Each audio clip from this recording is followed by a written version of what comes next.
Hello guys, welcome back to my channel again coding with Deepika. इस series में discuss कर रहे हैं एक प्रॉब्लम को कि how to scale an application to millions of user. आज हम इसका पार्ट 4 में डिस्कस करने वाले हैं क्यूज़ के बारे में और लॉगिंग के बारे में।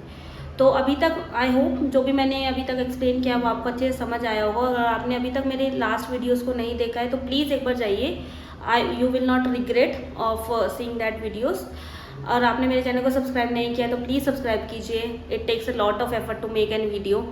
एंड चलिए फिर वीडियो को स्टार्ट करते हैं। तो आज हम बात करने वाले हैं क्यूज़ के बारे में, जो कि अगर मैं बताऊं तो अगर हमें किसी भी सिस्टम को स्केलेबल बनाना है तो that is the most important component for application.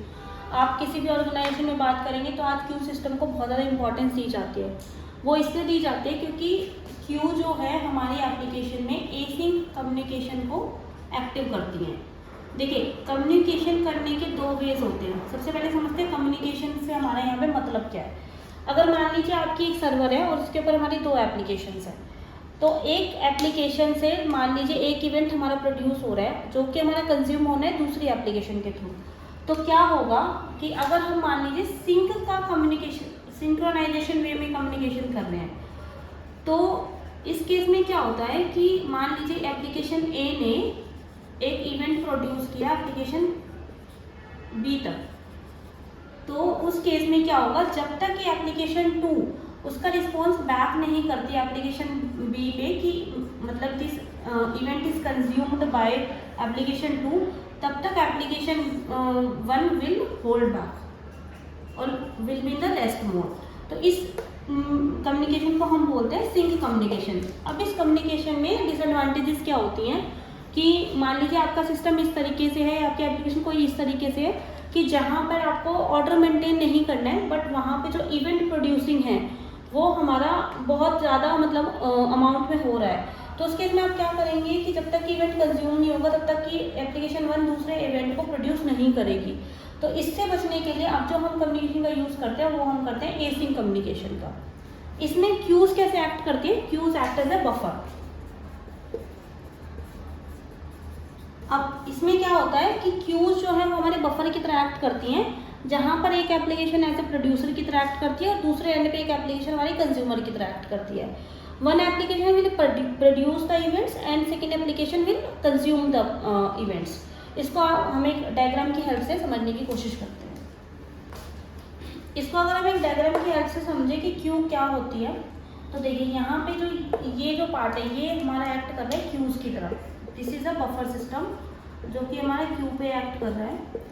अब यहाँ पे क्या है, हमारी एक एप्लीकेशन है एप्लीकेशन 1 और यहाँ हमारी एप्लीकेशन 2। यहाँ हमारी एप्लीकेशन 1 जो है जो हमारे इवेंट को प्रोड्यूस करने का काम कर रही है और जो एप्लीकेशन 2 है वो हमारे इवेंट्स को कंज्यूम करेगी।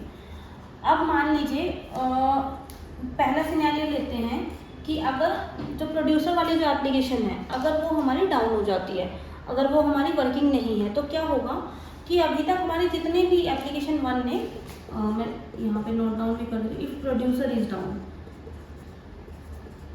तो देखिए इस सिनेरियो में क्या होगा, जो प्रोड्यूसर की एप्लीकेशन है उससे इवेंट हमारे प्रोड्यूस नहीं होंगे, बट लेकिन अभी तक हमारे जितने भी मैसेजेस प्रोड्यूस हो चुके हैं वो इस इधर वो कंज्यूम हो चुके होंगे या फिर वो हमारे बफर में हमारे अभी मैसेजेस होंगे जो कंज्यूम होने बाकी होंगे, बट वो मैसेजेस हमारे लॉस्ट नहीं होंगे और ना ही हमारी यहाँ पे जो कंज्यूमर साइड पे वर्किंग है वो हमारी स्टॉप होगी। दूसरे सिनेरियो में अगर हम बात करें कि मान लीजिए अगर कंज्यूमर डाउन हो जाता है, इफ कंज्यूमर इज डाउन, तो क्या होगा कि producer is producing the messages और जो मैसेजेस हैं वो हमारे इस क्यू में अक्यूमुलेट होते जाएंगे, बट वो मैसेजेस हमारे लॉस्ट नहीं होंगे। जिससे कि क्या होगा कि जब भी हमारी कंज्यूमर की जो एप्लीकेशन है वो वापस से अप होगी तो 1 बाय 1 करके उन मैसेजेस को कंज्यूम करना स्टार्ट कर देगी। यहाँ पे एक चीज़ इंपॉर्टेंट है कि माइट भी हो सकता है कि आपका जो ऑर्डर है मैसेजेस को जो प्रोड्यूस करने का और कंज्यूम करने का वो थोड़ा सा डिफरेंट हो सकता है। तीसरा जो इसका हमारा बेनिफिट है वो ये है कि अगर मान लीजिए किसी टाइम पे ऐसा होता है कि आपका जो इवेंट्स है वो बहुत ज़्यादा है और जो प्रोड्यूसर है वो जो उसको प्रोड्यूस कर रहा है, तो हमें मतलब कुछ और प्रोड्यूसर हमें एक्ट करने की जरूरत पड़ रही है, तो हम क्या कर सकते हैं, हम यहाँ पे जैसे हमने एप्लीकेशन 1 है तो हम यहाँ पे इस एप्लीकेशन के मल्टीपल इंस्टेंसेस को रन करवा सकते हैं, जिससे कि हमारे सिस्टम में जो प्रोड्यूसर है वो हमारे 2, 3, 4 हमारे कितने भी प्रोड्यूसर हो सकते हैं।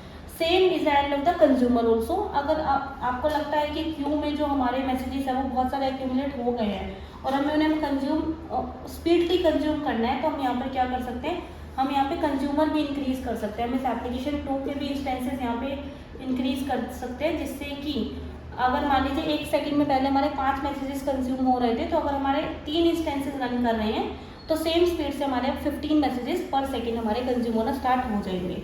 तो in this way queue act as a communication between the applications. अब अगर हम बात करें कि कौन कौन सी हमारी जो क्यू सिस्टम है, Kafka is one of the Q system, second one RabbitMQ, और third one is ActiveMQ also. और हमारी जो S3 सर्विसेज है, बेसिकली जो AWS की सर्विस है, वहाँ पे भी हमारे क्यू सिस्टम है SQL, जो एक हमारा क्यू सिस्टम है जो भी हम यूज़ कर सकते हैं। तो इन सब के ऊपर एक सेपरेट वीडियो मैं बनाऊंगी जिसमें मैं काफका का बहुत डिटेल एक्सप्लेनेशन आपको दूंगी, but for the basic concept this is more than sufficient. तो गाइस अभी हम जो बात करने वाले हैं that would be the last topic of this whole problem statement, और जो कि बहुत इंपॉर्टेंट है, जिसमें हम कवर करेंगे लॉगिंग, मैट्रिसेस और ऑटोमेशन को। अगर आपकी स्मॉल एप्लीकेशन है, अगर आप सिंगल सर्वर एप्लीकेशन को रन करने, तो माइट बी मैट्रिसेस, ऑटोमेशन और logging is not a very important concept, but when you grow your application, और जब आप सिंगल सर्वर से आप मल्टीपल सर्वर पे जाते हैं, तो इट इज़ वेरी मैंडेट कि आप लॉगिंग मेंटेन करें, आप मैट्रिसेस मेंटेन करें, और आप ऑटोमेशन को भी आप अपनी सिस्टम में अडॉप्ट करें। तो देखिए लॉगिंग होती क्या है कि आप इन सिंपल शब्दों में आप ये बोल सकते हैं कि अगर आपने जो भी कोड लिखा है, तो आपको अगर जहाँ पे भी प्रॉपर इन्फॉर्मेशन देनी है, जैसे कि फॉर एग्जांपल अगर आपको कल को कोई इशू आ जाता है प्रोडक्शन सर्वर के ऊपर कि एक यूज़र ने ये एक्टिविटी करी थी और बट उसका जो रिजल्ट है वो एक्सपेक्टेड रिजल्ट नहीं हुआ, तो आप उस प्रॉब्लम को कैसे डीबग करेंगे। तो उसके लिए हम लॉगिंग करते हैं अपने सिस्टम में। जैसे कि अगर आप एक लोकल प्रोग्राम बना रहे हैं तो आप system.out.println स्टेटमेंट का यूज़ करते हैं, बट जब आप एप्लीकेशन को आप ऑर्गेनाइजेशन परस्पेक्टिव से देखते हैं तो वहाँ पर हम sysout का यूज़ नहीं करते, वहाँ पर हम log4j और जैसे इन सब चीज़ों का यूज़ करते हैं, और हम लॉगर स्टेटमेंट्स को यूज़ करते हैं। तो हम लॉगिंग के थ्रू करते क्या है, हम लॉगिंग के थ्रू जो भी हमारे सिस्टम की इंपॉर्टेंट इन्फॉर्मेशन है, जिससे कि हमारे सिस्टम में कोई भी बग आए फ्यूचर में, उसको हम इजीली डीबग कर सकें। अब जो हमारे लॉगिंग सिस्टम के लिए जो टूल्स हमारे यूज़ किए जाते हैं लॉग्स को देखने के लिए, वो जैसे कि हम लोग इलास्टिक सर्च का यूज़ कर सकते हैं, हम स्प्लंक का यूज़ कर सकते हैं, और भी बहुत सारे टूल्स हैं जिसका यूज़ करके हम लॉगिंग को अपने सिस्टम में एक्टिव करके देखते हैं। या फिर हम सर्वर के अंदर भी हम लॉग करके, हम रिमोट सर्वर के अंदर भी, वहाँ पर भी हम लोग सर्वर की फाइल्स में जाकर भी हम लॉग्स को देखते हैं। अब मैं बात करूँ अगर मैट्रिसेस की, तो मैट्रिसेस क्या होती हैं।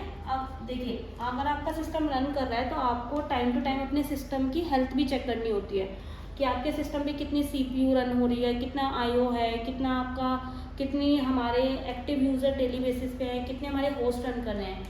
क्योंकि जब आप एक एप्लीकेशन को स्केल करते हैं तो आप एक सिंगल सर्वर की बात नहीं कर रहे हो, आपके सिस्टम में बहुत सारे कंपोनेंट है जिसके साथ एक इंफ्रा कॉस्ट भी लगी हुई है। तो उसके लिए आपको अपनी सिस्टम की मैट्रिसेस का पता होना बहुत ज़रूरी है। तो मैट्रिसेस में हम बात करें तो होस्ट की आ जाती हैं, एक्टिव यूजर्स की बात आ जाती है, और या फिर अगर मैं बात करूँ CPU की बात आ जाती है, IO की बात आ जाती है। तो इन सब का इन सबको प्रॉपर मॉनिटर करने के लिए हम मैट्रिसेस का यूज़ करते हैं। थर्ड थिंग हमारी होती है ऑटोमेशन।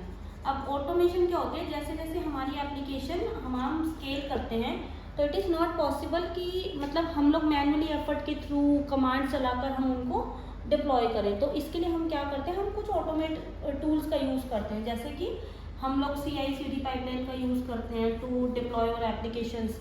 हम जेनकिंस का यूज़ करते हैं जिससे कि हमारी सारी जॉब्स हम वहाँ पे मॉनिटर कर सकें। डोकर हो गया, क्यूबरनेटिव्स हो गया, ये सारे हमारे कुछ टूल्स हैं जिनका यूज़ करते हैं हम लोग अपनी एप्लीकेशन को और बेटर बनाने के लिए। मैट्रिसेस में अगर मैं बात करूँ तो जब भी हमें प्रोडक्शन पे ट्रैफिक मॉनिटर करना होता है तो उसके लिए हम न्यू रैली टूल है उसका यूज़ कर सकते हैं, ग्रेफाना का यूज़ कर सकते हैं। तो ये सारे हमारे टूल्स हैं जिनका हम यूज़ करते हैं।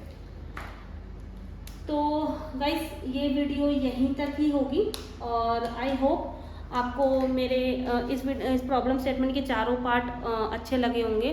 एंड प्लीज़ एक बार नहीं, इनको कम से कम आप 2 से 3 बार ज़रूर रिवाइज़ कीजिएगा, तभी आपको कॉन्सेप्ट अच्छे से समझ में आएंगे। इन सब कॉन्सेप्ट्स के बारे में अलग से सेपरेट वीडियोस भी मैं अपलोड करूँगी जिसमें हम डीप में बात करेंगे।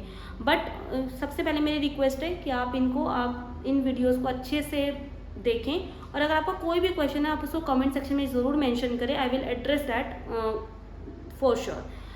Thank you very much. आज की वीडियो यहीं तक है।